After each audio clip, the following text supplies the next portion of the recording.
Coucou à tous, une petite capsule par rapport à une séance que j'ai faite ce matin. La personne connaît la communication quantique, m'a demandé un petit éclairage supplémentaire sur sa vie qui aujourd'hui, ça manquait un petit peu de mouvement, en tout cas elle avait du mal à mettre en place la communication quantique. Et ce qui est sorti très très vite dans le texte, c'est que en réalité elle allait trop à l'intérieur, elle allait trop chercher des questions chez elle. Donc ça, c'est un des biais de la communication quantique que j'espère vous allez vite toucher du doigt.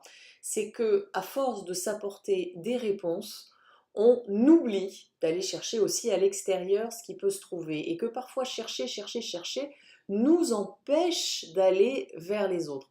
La deuxième chose, c'est que les gens qui vont vous faire une communication quantique ou vous en tant que pratiquant, le texte laisse émerger aussi cette capacité d'ouverture.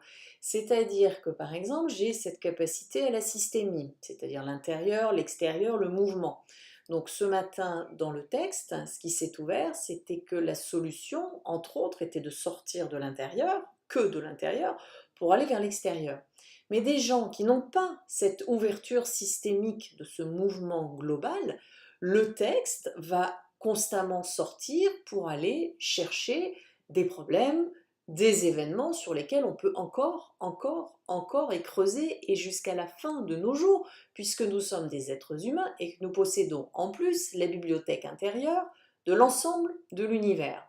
Donc cherchez, vous pourrez le faire jusqu'à la fin des temps en communication quantique. Est-ce que c'est utile? Je ne sais pas, mais je vous laisse un petit peu ouvrir les perspectives et les possibilités.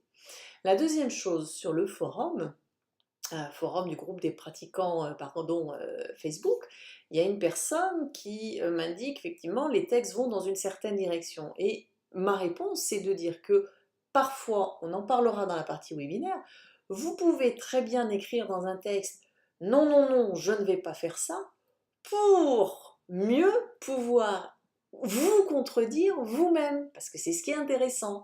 Comme les enfants, finalement, on dit non, non, non, je n'irai jamais à l'école, alors qu'on sait par exemple que l'enfant va s'amuser, ou non, non, non, j'ai pas envie de faire du vélo, c'est trop dur, et en réalité, une fois que le vélo aura été appris, ça va être génial. Donc les textes peuvent aussi vous amener dans une direction. Ce qui est important, c'est vous, le choix que vous allez faire. Le texte ne représente à aucun moment la réalité.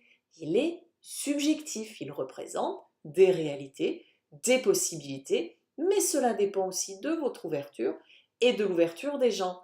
C'est ainsi que quand vous venez au groupe de pratique, vous voyez parfois qu'il y a une petite différence quand Sophie, Sylvie, Brigitte et moi et d'autres on pratique par rapport à vos textes.